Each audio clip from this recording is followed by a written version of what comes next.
Welcome to From the Corner. We used to be on the Papa G's channel, but we got our own channel due to popular demand. Yes. So give us a like, click subscribe, and we'll put the links to episode 1 and 2 in the description, but only watch those if you want to be blown away by how good that content is. Should we start with the rugby? You guys enjoy it? Yeah.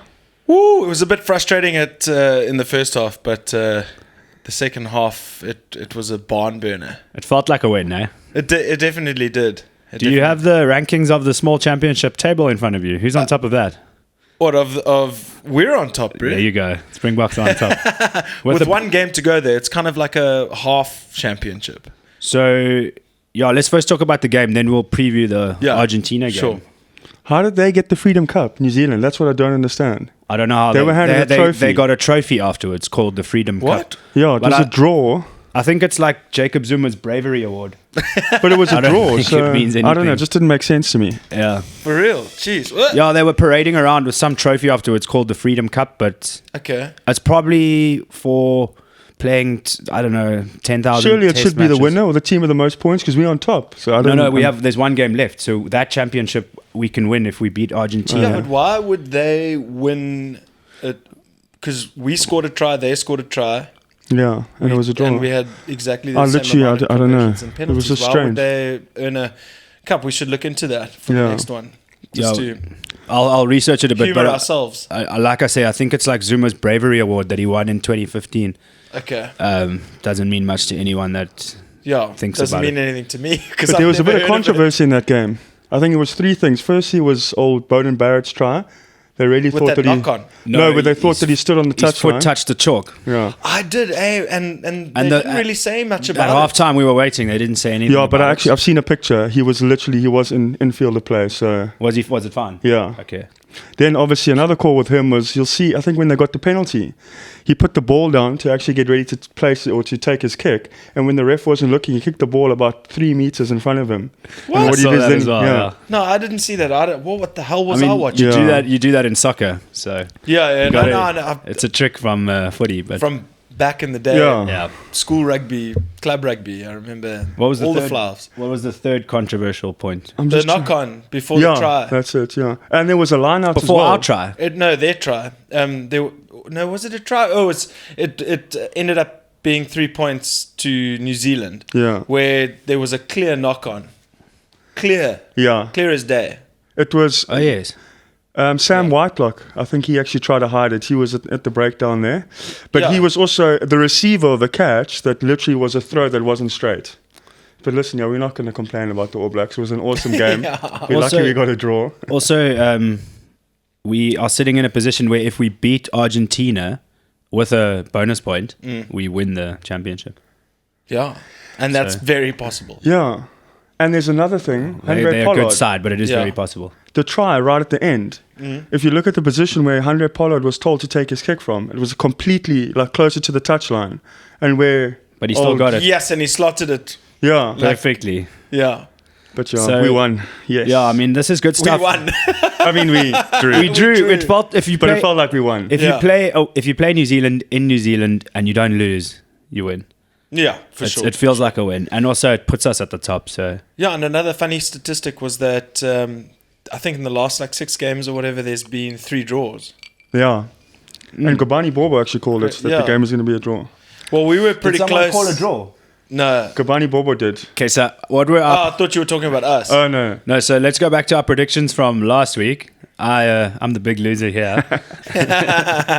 I said 40-32 Box. Silly. You said 21-18. 21-18. And Papa G said 12-9. So 16-16, I think you the closest. Woo! Nice one. I think it's just good for our World Cup is that we're getting a nice squad together. There's a replacement for Faf. A very good replacement for Faf. And that X Factor came into play again.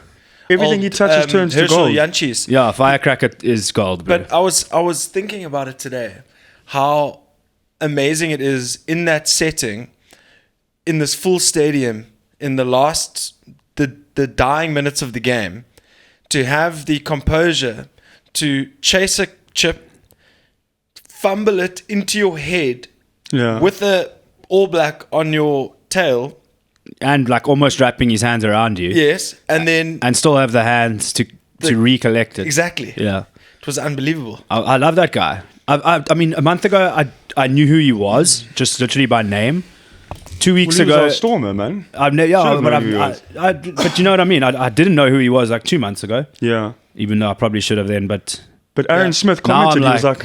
Now I'm like, he is literally in our World Cup squad. No, absolutely. And we'll... I was going to say that his service is so pinpoint. Fantastic, yeah. And his running is great. How old is he? Everything's good. I think he's 20. I think Matthew Pearce in the commentary said he needs to retire now because you can't get any better. But how old is he? Because I'm always concerned when we have these stars that come out and they're so young and they have so much pressure put on them. He's a big time youngster. It's like what happened to Lambie. Lambie's career is finished now, but the way his career went, I mean, he was just put under so much pressure and things like that. He ended up getting injured. Yeah. We need to just guide the guys like through the steps and not just throw them like in the deep end. But I think what Rusty's doing is good now. I mean, he brought him off the bench. Yes, he had a crack against Australia, but he came off the bench and he's managing him better. But they were really good in sending a whole bunch of guys to New Zealand like a week before. Yeah. And then they fielded a fairly different team, and then they only inserted certain key players. Like who was like Flo started, and then he was on the bench for the New Zealand game. Yeah. And there's others as well. But he was amazing when he came on at the breakdown. Flo is literally insane. Well, I mean, he caused such a vital turnover on our 5 meter. Yeah. And everybody's like, Francois Lowe, once again. But you can't believe it. I looked at the stats today. The stats really were not in our favour. I mean, New Zealand, in terms of possession, in terms of, especially going into the second half. Yeah, the second half for sure. Because New Zealand dominated, and they broke the line a lot more than we did. So, we just was lucky to get away with the draw. Yeah, I think we were lucky to get it. And look, it was last second. I'm just glad that we didn't fall apart in the second half, which can happen. Yeah, no, absolutely. But the one thing that we all need to consider is that New Zealand are a team that are very strong in the last 10 minutes of the game. Exactly. Yeah. And we were wounded soldiers coming from behind and managed to pull it off, at least pull off a draw in the dying minutes where New Zealand are their most lethal. Yeah. But also, I think one thing that I noticed coming out of watching that game was our defense. I think we ran up a lot more quicker because we always used to sit and wait for New Zealand to come to us. Whereas now, when they literally got the ball to the back line, we were right up there, which obviously made them fumble quite a few times, which is a good thing that I've seen us do now, which we need to continue doing. Because that's the only way you're going to upset them is to... Yeah, 100%. That rush defense, they always rush. The third channel is always a lot... They basically do it in a formation like that, where I worry that one day there's just going to be a gap too big where there's going to... It happened to us. It was literally ran up too quickly and they just shot a long pass out. So we were all up, long pass out to the wing, and obviously everyone was up front. This guy just ran on the touchline. Yeah, the rush defense definitely has its pros and cons. Yeah. And it worked for us, this one. Yeah. When did we start adopting that rush defense? Because it was a few years ago. Yeah. Who was our coach before Rusty? Alistair. Definitely wasn't then. Shame. He got a rough deal there. Yeah, he did. Anyway, but going into the World Cup, we will have a few experts phone in. One of them being G-Spot, our good mate from Flamingo Flay. Yeah. G-Spot. Because I know that by the way I speak and my knowledge of rugby, it seems like I'm an expert, but I'm actually not. Dan and I actually watched the game with him on I get all my knowledge morning. from G-Spot. Who's G-Spot now? Gareth. I don't want to say his full name. G-Spot. Yeah, Gareth Greeny. Okay. Oh, there we go. There's his real name. It's a bit of advertising for you, G. Yeah. We'll give you the time. But he's very analytical. He really... Yeah, I get my knowledge from G-Spot. Yeah. Okay. That's So all. he'll be our special guest. Yeah, Yeah. no, we've had some in-depth rugby chats, and Yeah. he puts me to shame. No, he does. How's old Ritalik's clean out there? Of Echia Sneeman. Yeah. Mm. And did you see... That's a heavy dislocation. You've got to see... he is. I don't know if he's going to be in for the World Cup. But he seriously took a knock No, there. they said today that he's going to be able to play World Cup, will he? but he's going to be out for a Yeah, while. well, he dislocated his shoulder. Yeah. Or, those can either be very clean or not at all. Yeah, for sure. You've got to watch the video of Colby sidestepping Franks. It was literally, they call it the air tackle. Because he went in to tackle Colby, but he obviously did the sidestep, so he just went straight forward and slid on the ground. Owen Franks. It's like something that you'll see out of Rugby 08 on PlayStation. But his reaction, he just looked around and got up. It's like, I hope no one saw that. He played a very good game, hey? Yeah. Olchez and Colby. He's surprisingly good on defense for being such a small oak. Eh? Yeah. Jeez, He was crazy. insane. I mean, his stats were incredible as well. But all these guys, when they land up playing overseas and they come back, it's just they play their best rugby when they come back from playing for any of those international clubs. It's just weird how... And they get paid the moolah as well. Yeah, that's a thing. That's a worry for me. Hey, all the top players are going overseas. I mean, Franz Steyn he's played his first test since like 2015 or whatever. Yeah. And It's he's crazy. young. He's And like he 31 or wasn't 32. really interested in playing No, but or anything like that. there was issues with him and it was after Jake White. I don't know if it was Davy. De Villiers or if it was Alistair Coetzee, but he didn't see eye to eye with someone and he actually decided not to. He pulled out and said he didn't want to be up for selection. He literally looks like a different person now. So there were some does, politics, but he can still kick that ball though. Yeah. Crikey. He's quite thick these days. Eh? Yeah. Thick with 4 C's. But I am nervous for next week. Playing me in too. Argentina, it's never nice when we go there. Yeah. And the Pumas are basically the Jaguars, hey? Yeah. I Plus think minus 3 or 4 80% of the team Yeah. is... They've got quite a bit to prove coming off all these losses. Eh? And Australia flipping played well. Yeah. Well, look, they took. I mean, what was this? It was 16-10, I think, or Yeah, it was 16-10, I think. Yeah. Yeah. And then the New Zealand game was also fairly close in 16. terms of points. Oh, you mean May not Pumas have reflected versus... the game, but we're in for a very, very tough night. Yeah. We are. Yeah. They've come a long way Yeah. in the last... And they're always game opponents. yeah. We actually need to look at stats of us versus Argentina because I know we always walk away with upsets, like meaning us not winning the game or losing by 1 or 2 points. And Or we win by upset because they were better than no, us. but when we go to Argentina, what I can remember, it's never nice. Yeah. Even when the Stormers go and play the... No, I Rugby think Warriors. we've consistently beat Argentina in the last couple of years, though. Have we? Yeah. Okay, don't quote me on that then. Yeah, I can't remember the last time Argentina beat us. Ooh, and we've got a birthday on Saturday and it's a night game, so Ooh, should be jeez, and interesting. we're all sitting here fairly broken from Yeah. this weekend. Absolutely. Drinking my Coke Zero. Don't plug Coke, bro. No, they're sponsoring him now. Oh, is it? Yeah. Okay. Nice. So yeah. Yeah, but that's it for the rugby for me. I think we're in for a big game this weekend, and Yeah. I want to talk MMA now. Let's go. Should we go? We all said Holloway was going to win. Decision. Well done, guys. Yeah. I think I said third round TKO. And you know what? Max could have done that if he wanted to, but he didn't want to knock Frankie Edgar out. Yeah, I know. And he said he didn't. Actually, did you watch the press? The post-fight press conference? Yes, I did with Mini Bless sitting with him. So Mini Blessed was next to him, but Max goes, guys, I know you guys wanted to see a knockout, but I actually had some business to take care of after the fight. So my face couldn't look like I'd been in a fight. He literally looked unscathed there. Yeah, he did. He literally was unscathed. And It seems as though he had a bit of a tooth issue though. think something he wrong with his loosened the tooth. Yeah, he kept on grabbing his mouth, going like this. Well, if you get hit in that gum guard, just stops your teeth from cutting your gums. It doesn't Yeah, stop yeah, your yeah. teeth from loosening. And I think after the Dustin Poirier fight, he maybe was a bit more cautious. No, We've definitely. seen it from guys like Ngannou after he fought Stipe. You know, Yeah. After you come out of a loss like that, Yeah, you- Poirier maybe you're a literally bit more put some cautious, marks yeah. on him. no, What's was- that? I'm saying Poirier definitely put some marks on Holloway after that fight. What? I mean, how was that gash going Yeah. on his eyebrows here? Well, crazy. I think that settled it. He doesn't want to be at lightweight for now.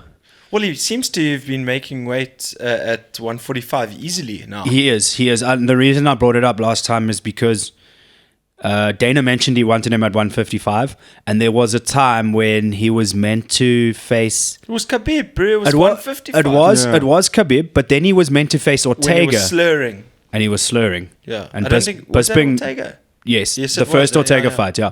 And then he came back healthy, and Ortega said, "Look, he just wants the best for Max, but he does want to fight the champion."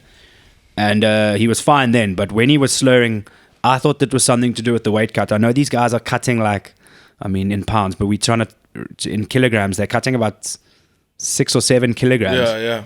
I think. I mean, that's not even the big weight cuts. Yeah, That's, for sure. those are the guys at lightweight and featherweight. Yeah. To cut 6 kilograms when you weigh like 76, it's Yeah, a lot it's of hectic, it's a lot of water that's coming out of your body, and a lot of that water's on your brain. So we'll tackle weight cutting another time, probably in more depth when we've researched it. Let's give it a little bit of time now. I mean, I think. Yeah, I just want to research it a bit better, Yeah. but we can chat about Well, it. there's something I want to talk about when we get to like the news and questions later. Okay. But weight cutting is an issue. I mean, for certain fighters. You're not fighting like at your Gareth, natural for weight. instance. Well, he's a middleweight that's pretending to be a welterweight. Or he's a light heavyweight pretending Yeah. to be a middleweight. You guys, what I actually wanted to do, and this will take about 2 minutes. Okay. One of our fans, who's a female, asked us if we could quickly just run through the weight classes and say what they are in kilograms. So I made a little list. Okay, let's do it. So I'm gonna go from lightest to heaviest. Sure. And I'll name the what it is in pounds, what it's called, the division, and then what it is in kilograms. Okay. So the 125 pound division is the flyweight division, Okay. and that is 56.7 kilograms. Phew, it's lighter. It not is, as yeah. light. Those are the small guys, and then but often the most entertaining guys are in the smaller weight classes because they're quicker. Yeah, that's the argument. Yeah. Why people think the reason why flyweight's not as popular is because when you're watching it live, you can't really, or when you're watching it on TV, you can't really even see what's happening because it's all happening so fast. Yeah. Correct. Correct. And also, And who's the reigning female champ? so at flyweight, the reigning female champ is Valentina Valentina. Shevchenko. And then Shevchenko. Sahuja for the guys. So also, let me not be sexist. Sorry to all my feminist viewers. There's Ooh, also tread Or lightly. you mean Tread feminine lightly. viewers? hey, feminists can Oh, also you be mean men. actual like feminist? Feminists can also be masculine men. Come on, G. Don't dig your feet too deep into Yeah, that. yeah. Rather just step back right now. Me or him? You. No, him. So What did I do? At, No, one- him. at 115, there's also a strawweight division, but that is only for the ladies. Yeah. So 115, I don't actually know That's what. Jessica Andrade's Yeah, division. I'm not sure what that is in kilograms. I'll work it out. 115. Yeah, It's 50 kilos. No, it's 50. 52 It's about or 52 something. kilograms. Yeah. Yeah. So then 125 is flyweight. That's 56.7. 135 is bantamweight. That's 61.2. 145 is featherweight. That is 65.8 kilograms, and that's where my favorite fighter, Max Holloway, shout out, blessed. Oh, is Max your favorite fighter? Correct. And then, Okay. but quickly, let's just go through it quick. 155 is lightweight at 70.3 kilograms. That's where Conor McGregor made, arguably, he did featherweight and lightweight. That's where he made a big name for himself. 170 is welterweight, and that's 77.1 kilograms. That's where, me and Gaza would have to fight at if we ever got in the octagon. Welterweight. Probably. That's where. And then 185 is middleweight, 83.9 kilograms. 205 is light heavyweight, 93 kilograms. Yeah. And then the Rocks division, Undisputed. a maximum of 265 kilograms. is heavyweight, and that is 120 kilograms. So guys are cutting down sometimes to get to 120 kilograms. So I reckon I could cut to 93. Yeah, you probably could. Yeah, so let's call me a light heavyweight. But so is it your opinion that, and that was just for, so one of our viewers asked, because she's not sure about pounds. So it is difficult to do the maths in your head. But yeah, now you got an idea of where they sort of sit in terms of kilograms. Sweet, well, shot for doing that. And thanks for the question from the viewer. Yeah. No, cool, yeah. And are you of the opinion that, because one championship, what they do is hydration tests. So you fight at the weight you walk around at, more or less. Are you more a fan of that? Yeah, I am more a fan of that.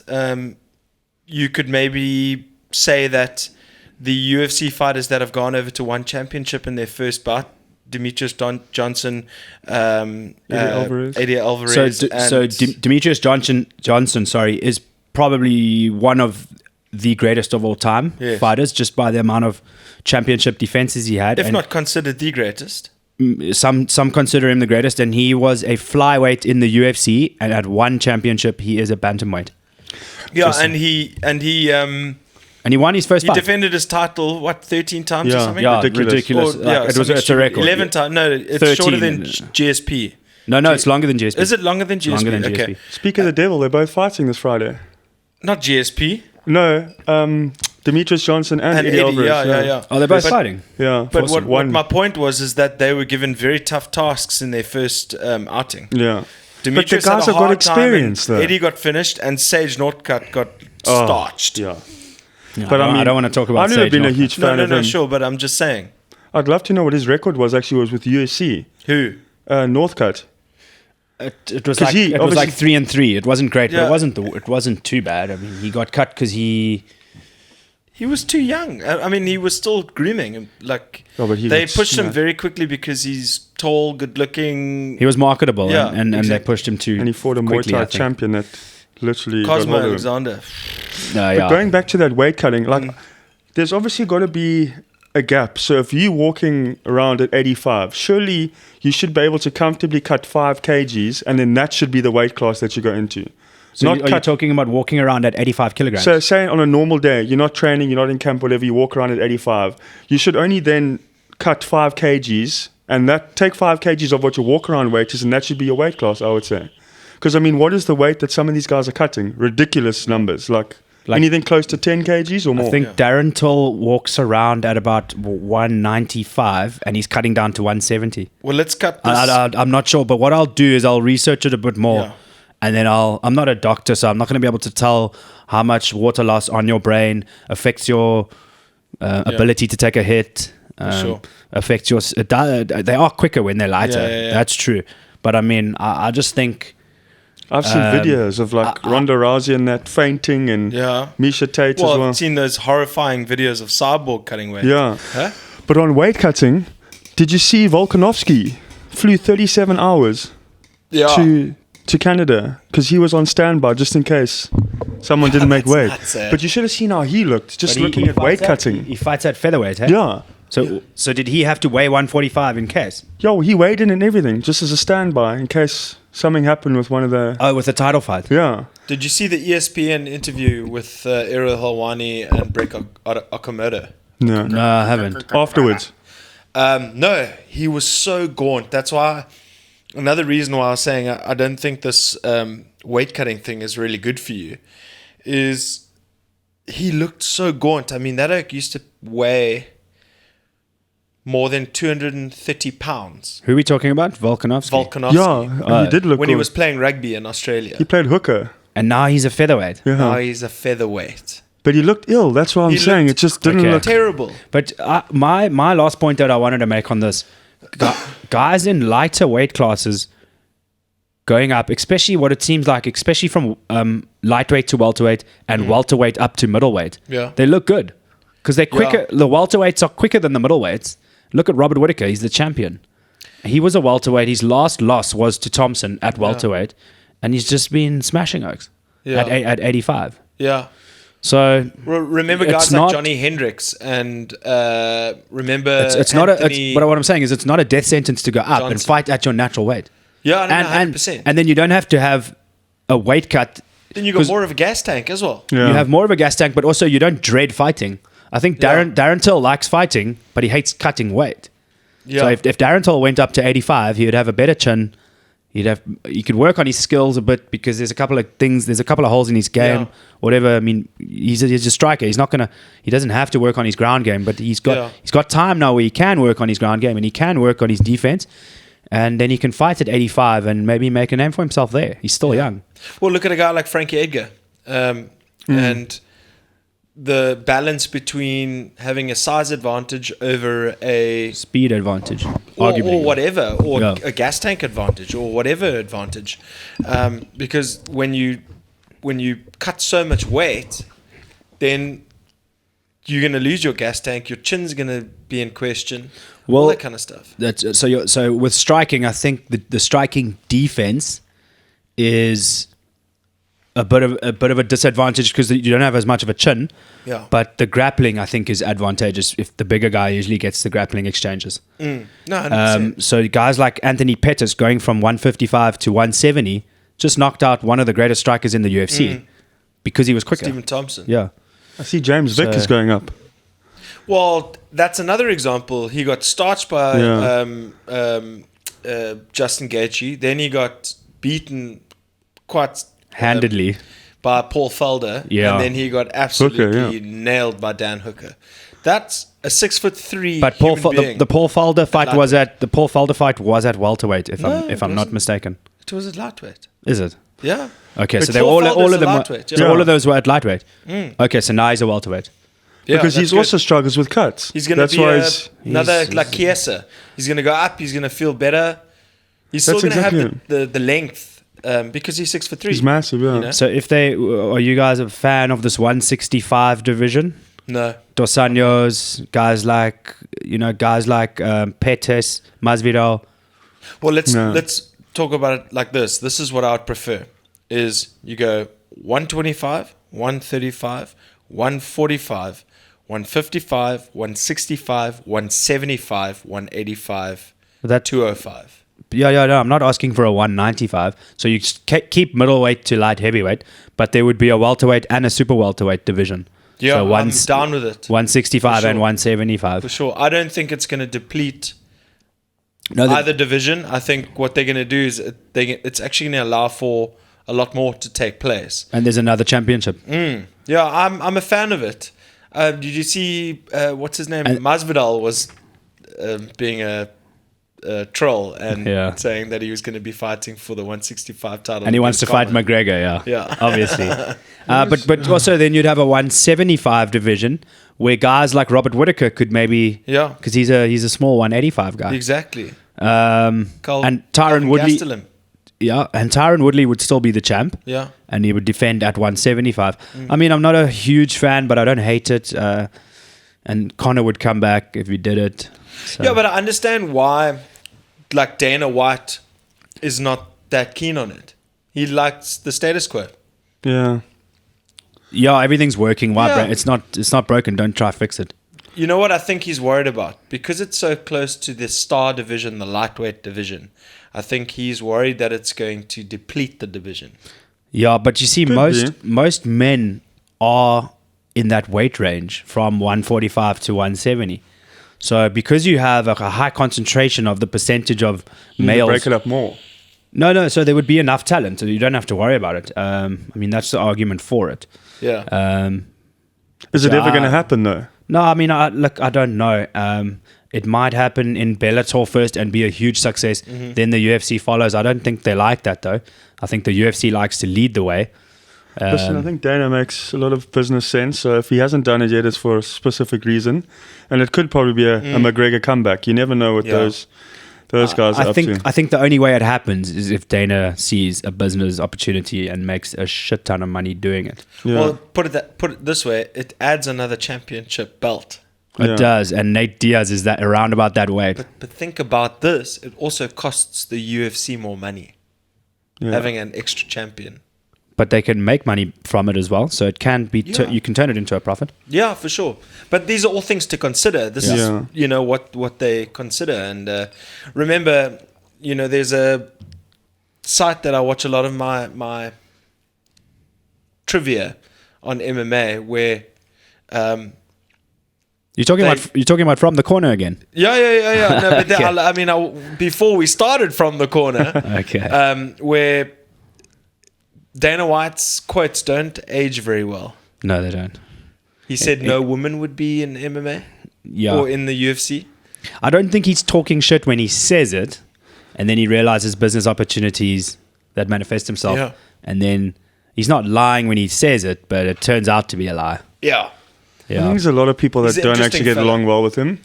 A lot of fighters don't get along well with him. I think he's a very dominant person, and he has his way. But the success that he's created is Yeah, you got to respect him for what he's done for MMA and for the UFC. I mean, and just the sport in general. But I mean, I'm not going to argue with him if he says not one. He says there's no 165 division. It doesn't make sense. He's built that thing. He's built that company, and he's built the sport while he's doing it. So, G, what do you think's next for Max Holloway? First things first. Just dealing with Cyborg.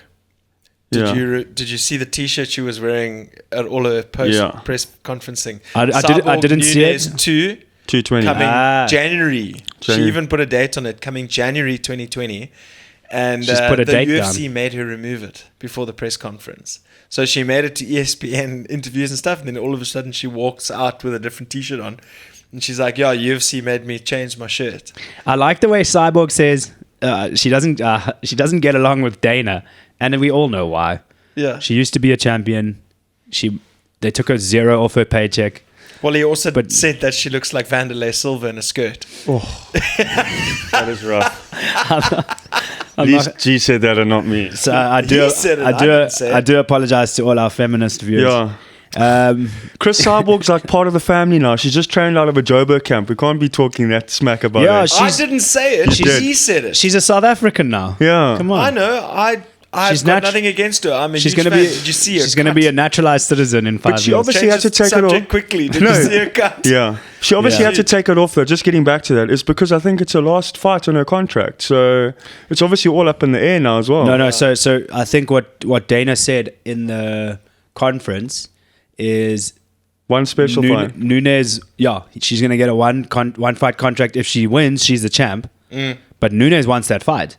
Yeah, and, she does. and Dana said what Nunes wants, she gets because she is the champ. She's the goat. She's the goat. She's the female goat. The lioness. She's the lioness, and she wants to defend both belts. Yeah. Yeah. But So- listen, how good was Spencer? that's- Taking shots. Yeah. No. Yeah. That chick is next. I'm telling you now, that chick, mark my words. Her stock has just gone through the roof. Yeah. Fighting a decision, and she cut up Cyborg bad in the first And round. she could take the shots from Cyborg. I couldn't believe it. There's so No, many yeah, times. she looked like she didn't feel them. That's Yeah. a proper I think she need- featherweight female fighter. But is she? Yeah. Can she get to bantamweight or not? no, I don't think She needs so. to, no. She's Too big. so. Okay. Well, what's next for Cyborg? Nunes. I think also Aspen Ladd, if she doesn't cut to 135. That's another thing about the weight cutting. Did you see her before her fight against Durandamy? yeah, she was fainting almost. Yeah, 100%. So she should be a featherweight. Absolutely. So where is Jana Kunitskaya? She fought. she's a bantamweight. So she Yeah. went up to 145 to give Cyborg a Yeah, challenge. she fought on the not the last UFC card, but the one before. She badly broke her nose. Okay, I wanted to say I'd like to see I Jana remember that. Kunitskaya versus Spencer. But if that's not, I mean, if they're not in the same weight division, Spencer's I got to would take wanna on see- Nunes. I would want to see Aspen I Ladd don't want to see that. at featherweight versus Spencer. Aspen Ladd at 145 versus Spencer, yes. 100%. Yeah. And Kunitskaya can fight the loser. No, Kunitskaya is a bantamweight, bro. Actually, she is a 135er. Yeah, Okay. remember she got absolutely starched by Cyborg in the first round. I don't want to see that ever again in my Yeah, life. it was a terrible matchup. I don't even want to talk about it anymore. Yeah, okay, but you asked Next me for Holloway. what's next for Holloway. Volkanovski, Melbourne in October. I don't think it's too short notice. I don't think so. Pull up the rankings. They're there, bro. Realistically, Sorry, I think it's because he's what's it? His fourth fight this year, isn't it? His third fight this year, Holloway. But he's hardly been touched. Yeah. No, he's too good. He needs to go and fight He's gonna literally have to get into camp. What rankings do you want to look at? featherweight, please. Just scroll a bit up. He's going to have to get straight into camp. Just Okay, there about. we are. Yeah, Volkanovski's ranked number 1. Okay. Yeah. Yeah. So I see Brian Ortega's got his hands full because he has to fight Zabit.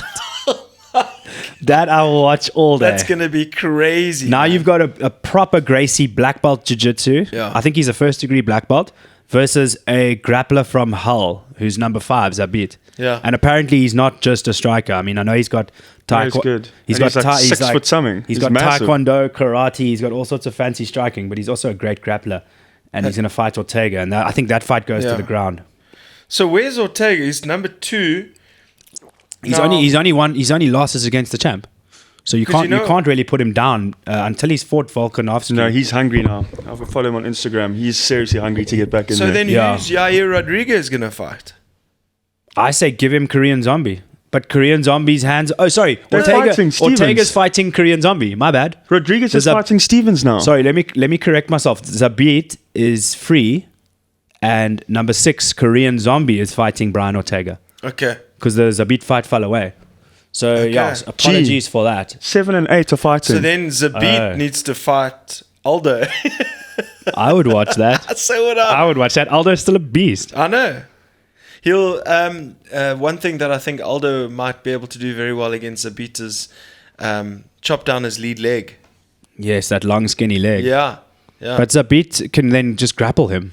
That'd be a but good- I'm sure you can get hold of him So, and just do something strange. I don't want to see Josh Emmett versus Jeremy Stevens again. I don't want to see Josh So who Emmett does versus Jeremy I just Stevens said now, fight? 7 and 8 are fighting. Is Rodriguez fighting Rodriguez, Stevens? yes. I thought Stevens retired. Is he still there? I've you're literally thinking just of seen Chad it now. Mendes. They Sorry. look the same. Yeah, my bad. Sort of. Guys. All white people look the same. Yeah. Okay. Anyway, I'm gonna turn away from the screen now. Okay. Yeah, they're definitely fighting. I saw it on the news. So next for Max I think Max has to go either Volkanovski. But I mean, what do you see happening in that fight? I think Max wins again. Yeah, me too. Volkanovski's a different type of Yeah, fighter. but that Chad Mendes fight was hectic. Volkanovski is he holds such a hectic pace. There we go. September 27th, G? Rodriguez Stevens. Yeah. There we go. I'll watch that That's September 21st. all day. Where's Oh September? my word! Is that really booked? Yeah, Yeah. September 21st. 5 Okay, nights. so we will be covering that. Let's cover that closer to the time. Yeah. Do you guys know what's next week? No, When is DC versus Stipe? That's August. that's in Okay, that's- so Next week August is- August. Next week is going to August. be a barn burner, which is Covington versus Lawler. That's the 3rd, August 3rd. Okay, so we should actually cover that now. Yeah. You want to pull up the card? You can pull up the card. I'll pull it up now. My mic keeps on flinging up here. So let's go to the main event. So Okay. Well, let's put it up there. I think I've got it here. Max Holloway. What a legend of a guy. Like, you know how humble this guy is. I just can't believe it. All Okay. his post-fight... Can't, Okay, got it. yeah, he's great. That's why I love him. So I think that I know this is not going to be a very popular opinion, but I think Robbie Lawler sneaks a win. Think so? Yeah, even though Colby's pressure is amazing and Colby is going to make Robbie work for it, and Colby's a grinder, I think Robbie gets a second round KO. I just think he looked amazing versus Ben Askren, and he's hungry. He's coming back, and I know Colby is a great wrestler, and his wrestling is probably better than Robbie's, but I think Robbie clips him. I can't ignore that RDA fight with Oh, Colby. he didn't look too good with Robbie or RDA. Oh, sorry, No. because RDA fought both of them. Yeah, RDA when he fought Colby. Yeah. Yeah, Colby looked on was fire. Just potent. I know. next level wrestling. But for me, so why I say Robbie, I think Robbie, he learned a lesson against Ben Askren, how to fight a wrestler. He knows how to fight wrestlers, but he's not going to let Colby grab him, and he's going to just go full out firepower. Yeah. This is my way back to the title. I had a stupid loss that I didn't think I really lost. The ref had to call it. I understand. He's a hell of a guy. He's a hell of a nice guy. He's a real gentleman. Yeah. And he said, and he, What's he going to do with fighting, bro? I'm Dude, saying Robbie, he's amazing. Yeah. I'm saying he didn't get upset with Herb Dean when he stopped it, but he's gonna want to come back in that octagon and just blitz Colby. Yeah. And look, he lost against the number The 6 emotions ranked. can get the better of you. So he lost against the number 6 ranked Yeah. guy, but what did he get? He got given a fight against the number 2 ranked. Yeah. Number 1 actually. Yeah, but the thing is, you gotta consider the Ben Askren Robbie Lawler fight, where Robbie Lawler's stock did not go down whatsoever. That was a controversial loss. He's still got all his stock. He's a legend. He's been around for so long, and I think obviously a legend like that with the skills that he has, coming off a loss is going to be hard to beat. He's going to kick ass. That's why I think he beats Colby. And I think he's got good wrestling as well. Look at him. I mean, look back in the day, Rory McDonald's wrestling was incredible. That's right. And he beat Rory. Rory's great. And Rory's jiu-jitsu is good. He's 100%. So I think, and if you look at Robbie in interviews and stuff like that, he's like one of the youngest fighters by looks and heart. But he's going to say, what does that have to do with fighting? But you're telling me... No, I'm just saying he doesn't look... like he's been around for 20 years, you know what I mean? No, I mean, what do you think? So if he wins, does he get Usman or what? Yes, Lawler. Robbie gets 100%. A title shot if he wins. 100%. He just beat up Ben Askren. I know he lost the fight, but he beat him up, and he got a silly decision against him. And if he beats Covington's the number one guy. So you're saying Masvidal just then falls away, or what? I was about to say, maybe so who does he fight then? Maybe you can throw him Masvidal versus Lawler. I think Masvidal's next. I'm telling you what's going to happen. Mm-hmm. Or are you first predict the fight? Lawler Covington. I give it to Lawler. Also. Yeah, I give it to Lawler. 4th round. I say second. You think it goes to the championship round? Yeah. 4th round TKO. He's gassed by that stage. I stand by my word. He does have a cardio. Yeah. But I think if Robbie wins, Usman's still injured. Robbie versus Masvidal for a number one contender fight. That's what I reckon. I love it. Tell me something. So if Lawler wins, does he take the interim belt? No, there's no interim belt on the line. Doesn't Covington have it? Yeah. How many years ago? Yeah, I hear. What happened to that belt? So the interim belt is allowed to fall away for some fucked up reason. Your normal belt can't ever fall away unless you vacate it. But Dana White made a rule somewhere that was unwritten and no one knows about, that an interim belt can fall away. Look what happened to Tony. So in my mind, Tony is still the interim champ. So me too, dude. He hasn't lost it. He hasn't lost it. Dustin Poirier's got it, but he didn't lose it. Yeah. I don't want to even talk about Dustin Poirier. Dustin Poirier deserves everything he's got. We're gonna save a whole episode for Dustin Poirier. No, 100%. And Habib, obviously. Lawler versus Covington. Garrick's favorite. Lawler decision. None of us 5 rounds, 25 minutes. He's relying on his gas tank there. Yeah. So none of us have said Covington, and I know he's a dark horse. I mean, I know Lawler's he's a tough son of a bitch. No, Lawler's actually a sort of a dark horse in this fight. I think he is a betting underdog. But does that? I think that takes us into our questions. Yeah, let's go into questions. So, I know every week we like to have a few questions. Yeah. From around the web and from our fans around the world. Fans around the world. But most of them are in Korea. But we'll work on that, South Africa. Do you guys North Korea for some reason? Didn't want to go there. Do you want to first talk about the card? I think you know most of these oaks. I don't know who. Yeah, we can run through it for the next 5 minutes. I mean, we only really concentrated on Cyborg and Spencer and Holloway and Edgar. True. So this Marc-Andre Barriel versus Christophe Jodko was quite an interesting one. I mean, their weigh-in was like crazy. With their hands on each other. Put his face, his fist in Barriel's face, etc., etc. It was fairly uneventful, but it was very evenly matched. Did someone punch someone in the weigh-in? It wasn't a punch. It was more like a push in the face with a fist. Was that these two? Yeah. It was very interesting. Who punched who? Jodko did it to Barriel, yeah. What did Barriel do back? Nothing. Just was respectful and stood back. And Dana got involved.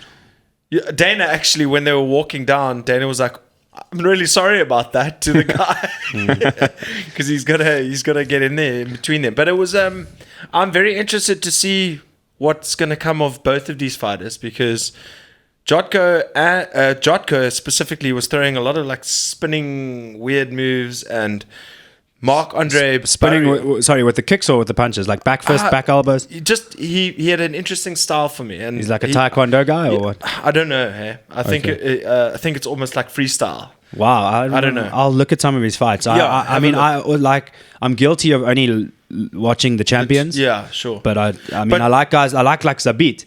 He comes from Dagestan, No one knew about him 6 months ago. Yeah. But he's just won 4 fights in a row, and his style's very interesting. Yeah, dude. But these two were really matched up pretty well. And Barrio really just walks forward the whole time. And I like that about him. Guys, yeah. You know, when he gets hit and he just... He's like a Kyle Bochniak. Yeah. Was it a convincing win? I need or to what? watch fight was crazy. See, when I watched Bosniak versus... is his name Bochniak or Bosniak? One of the two. Bokniak. Bokniak. When I watched him versus Zabit, I was like, I'm never missing another Kyle Bokniak fight. And then the next fight I watched, it was like a really lame decision. I was like, oh, fuck it. But I will still tune in and watch because I think he's an exciting fighter and he just needs to... he just needs 1 or 2 good wins and he's right up there. That's like... The not this fight, but the fight after. Then there was Arman Tsarukian against Olivier Aubin-Mercier. But the Tsarukian, he's 22 years old. Got a good record. And he just... You know when you get...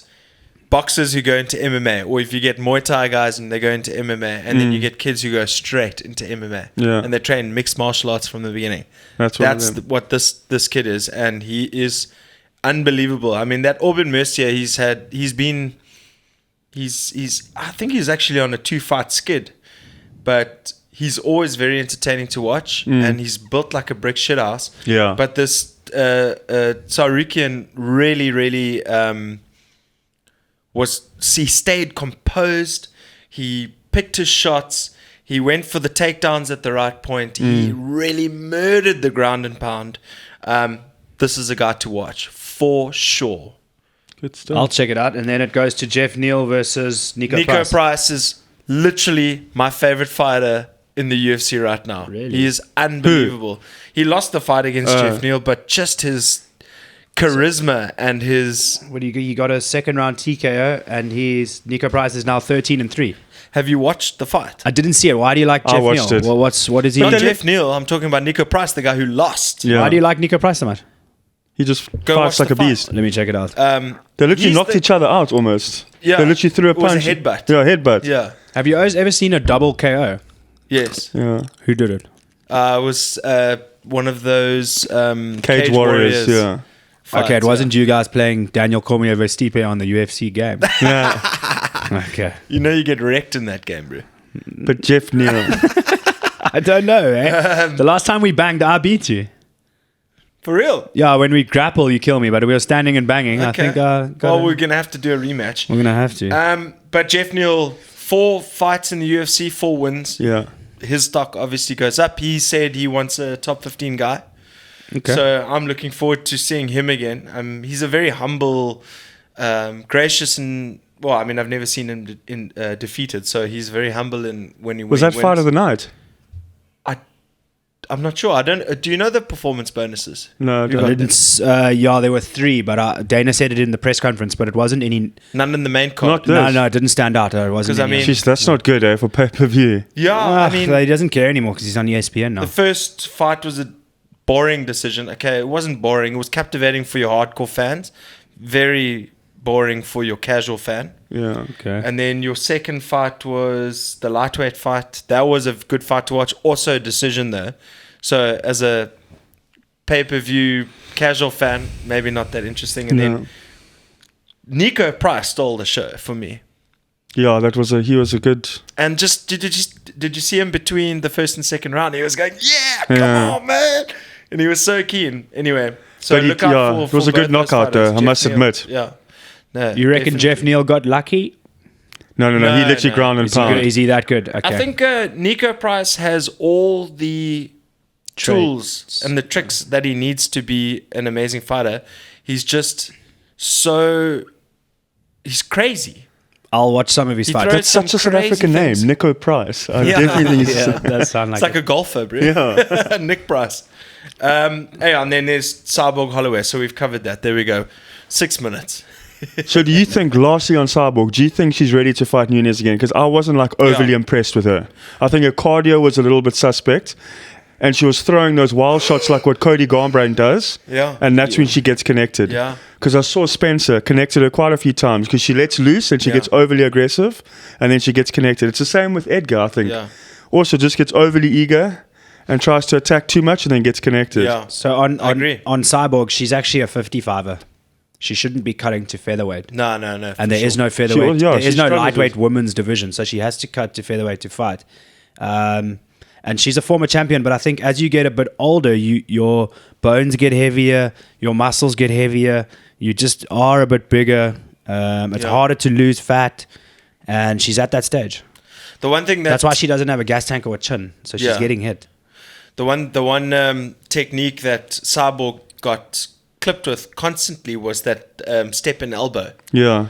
That was a really effective tool for Spencer, but it's not your chin, man. But clip the chin. I will watch the next Spencer fight just because I think she took punishment in a way that normal women would be on the floor. Absolutely. So Spencer is very tough. There were lots of heavy knees as well. You get those tough human beings. You just do get them in life, and she's one of them. Yeah, 100%. Should we go to questions?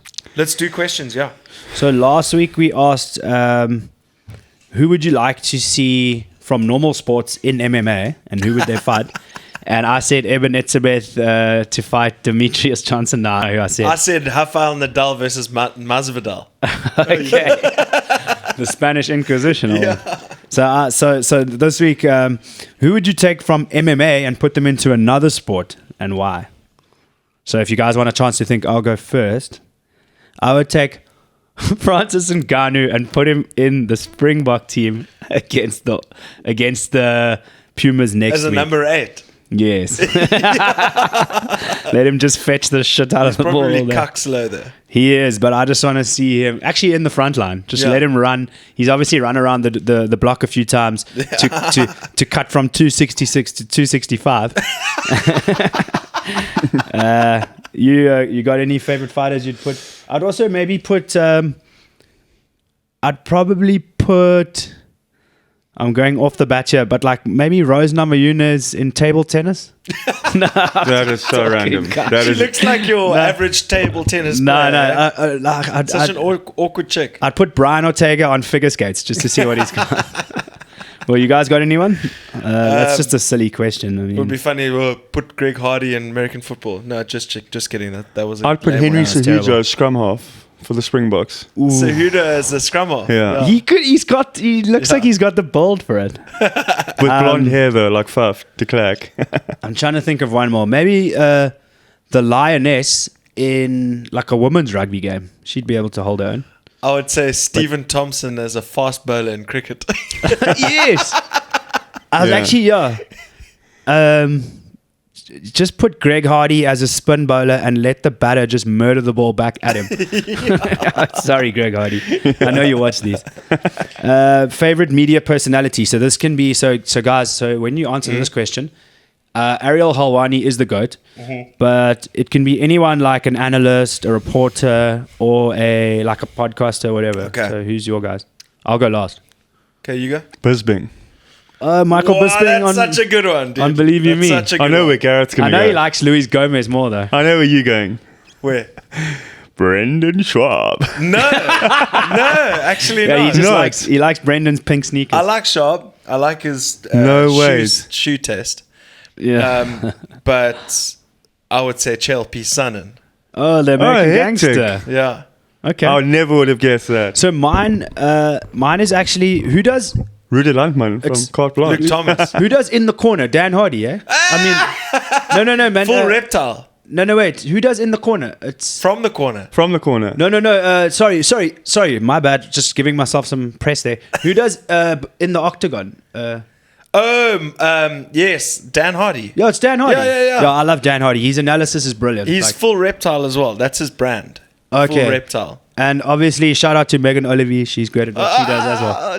Is Full Reptile his brand? Yes. Okay, I'll check it out. Yes. Obviously, I love Ariel. He's got a whole YouTube channel.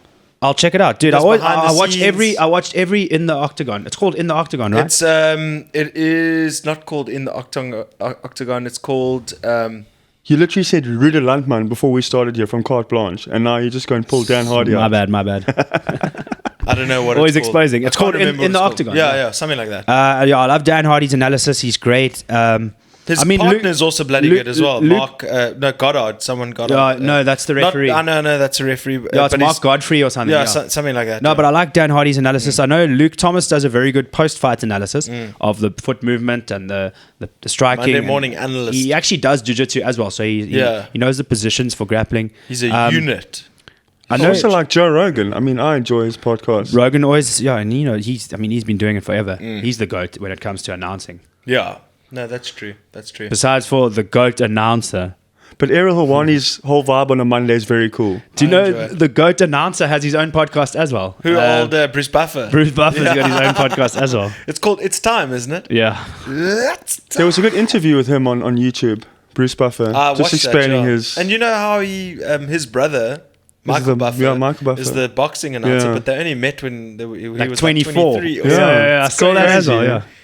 crazy. But what I like Dan Hardy's analysis. What I do like, I mean, one of my colleagues at work was telling me the other day, Ariel Helwani, like how he became the GOAT reporter. He asks fighters questions that annoy them, but in a way that's non-threatening. So Yeah. he'll ask you something that just he knows he gets under your skin a little bit to get a reaction out of you.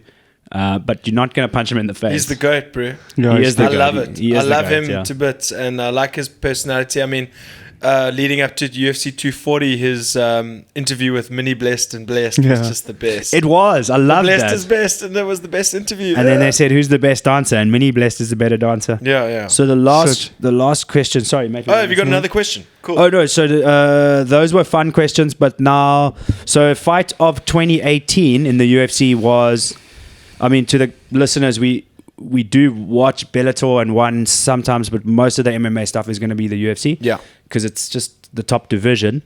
We'll cover some it's EFC the top league. because we're local. We need to. So next week we are going to preview some Yeah. EFC stuff. We have to. And we got a show where old Don Madge comes from. And all Exactly, that and we jazz. got it. And Don, you from Cape Town, we from Cape Town. When we phone you, pick up the phone. We're And also, call in next we week. also want to create awareness on how cool mixed martial arts is. Yeah. And how. Well, I think everyone how much knows fun- already. Yeah. Well, it's not that huge here. It's gonna be. It's gonna be, especially with all these African champions. That's I why thought I'm you were going to rooting- say, especially because of from the corner. Well, exactly. Okay. Talking about African champions that actually don't live in Africa. So we need a true African No, but champion that that's actually South lives African in. champion. We need Gareth Bennett to Exactly. get into the fucking track. 155 there. And 155, 145. you're gonna cut, eh? 145. 155. I'll get to 155. So the fight of 2018 was Poirier versus Gaethje. Gaethje. What is your guys' fight of 2019 so far? So far, we've got so far. I got to say Holloway Ortega. I was going to say the same, but it wasn't such a great fight. It was just an absolute masterclass by Max Holloway, so that makes it fight of the year for me. But you can't steal my one. I didn't know it was gonna be your one. I say Stipe versus Cormier was last year. Hey, so you can't use that. I'm saying Adesanya, Gaslam. Whoa, that Great is fight. That was a excellent. good Yes, fight. that's a good Great one. fight. That's a good I one. can't even argue with that. No, neither That can was I. a- Actually, you win. Yeah. That's That was it. a complete Yeah, bomb. you got that, bro. Yeah, that was killer. That Wasn't there killer. another? There was also another good fight on that card. I can't remember now.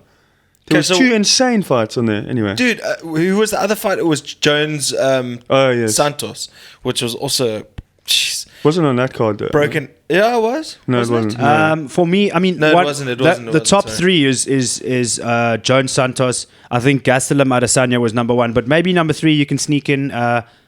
Tony Ferguson versus Pettis was last year. Sorry, my bad. Yeah. Okay, so Yeah. but Tony's been out for a while, so yeah, I'll just go with Yeah.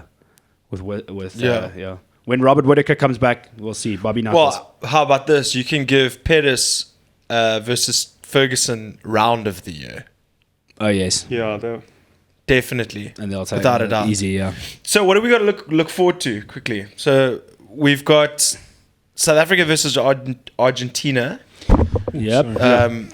this week, Saturday. Yeah, the we nervous one. we're probably not going to get a chance to preview that with G Spot, so we'll talk about it afterwards. No, for and sure. we'll preview the World Cup. Yes. But Who do you give it to? next week we've got a call in from one of the girls who plays nationals for SA indoor cricket. So Wow. you can look forward to that as well. Nice. I have to do my cricket research. Her before name's that. Rosanna, and she's gonna chat to us on the phone. We'll also do a preview with G-Spot, Sweet. and there's Is that for real? Is that G-Spot thing happening? Yeah. Rad. of course. Okay, cool. Yeah, that's where I get all my rugby knowledge from. You guys know, I don't know shit about rugby. Okay, so quickly, scores for South Africa, Australia. I mean, South Africa, Argentina. Okay, I'm gonna go. Let me go first as well, again, because I'm just. I went first last week. I'll say 21-14 SA. I was just about to say 21-15. Go for it. That's yours. Yeah. 35-24. South Africa. You got it. Okay. There's going to be tries. I'm telling And you, there's going to then- be tries. New Zealand, Oz. New Zealand, definitely. Yeah. I'll say New Zealand 24-11. New Zealand win. New Zealand, jeez, I don't even know. I'll go 25-19, New Zealand. Sure, it's a tough one. I think this is going to be a margin. Well, hopefully, because if New Zealand gets a bonus point and we don't, there's problems. Yeah, but I'm just being honest in terms of my prediction. I think New Zealand are going to win 32-12. Oof, that was like a Dan call last week. I Yeah, think. yeah. I'm going to go for it. And then in terms of what do we got to look forward to for UFC? No, so we made our Covington predictions already. Oh, have we? Okay. Yeah. All right. No. What else is on that card, though? Yeah, let's just talk about the card. Getting a workout there. This is wonderful for the listeners. Yeah. Getting him down to 235. So UFC on ESPN 5. So we made our Covington Lawler predictions. Jim Those are a Miller, bit of a- Clay Guida. I got. Okay, Oh, that'll be a- let's go to the opening. Okay, so I don't know anyone else on the card. Falcon Uzdemir versus Elia Latifi. That's cancelled. Okay. That's cancelled. Stosic versus Kennedy. Kennedy, that guy, he came from the Contender Series. So that's going to be a good fight. I don't really know Darko too much. With Kennedy's haircut, I'm going to just give it to him because I like yeah, that haircut. definitely looks like Will Smith. He, Scott he looks Holt- like the Fresh Prince of Bel-Air. He looks like the Fresh Prince of Bel-Air. He looks like a large version of Aljamain Sterling. What's that guy's Scott name? Holt. Which one? Gerald Gerald. Meerscott. Yeah, Trust don't know. me. These are obviously local guys. He's in the 2018 area. 11. I don't want to watch that. Check it, this guy. This oak's 35 and 18. And then Joaquin Joan Silva Yeah, check it out. versus Jodko. Nasserat. Oh, this Hapcrast. What? Hack. Whatever. Hak Parast, yeah. Yeah, They got good he's record. bloody good. So that, I mean, they're all good fights, but fairly unknowns. So, Clay but Guida. Jim Miller versus Clay Okay, Guida. should we make make some quick predictions? Yeah, and I've let's got get Jim out of Miller here? by submission, second round. Cool. I've got Clay Guida by decision. Okay. Oh, no, man. And then we've all Come got on. Robbie. We've all got It's a Robbie. veteran. Yeah? Yeah. Okay. I don't know why, but we do. Sure. Is that it, boys? That's it. All right. Well, that is Hey. always a good fun time. Thank you for listening to From the Corner. Click a subscribe on the bottom right hand corner, or you will actually see the little subscribe and Bottom left. a little link to our previous videos. This is From the Corner. We'll see you next time. See ya.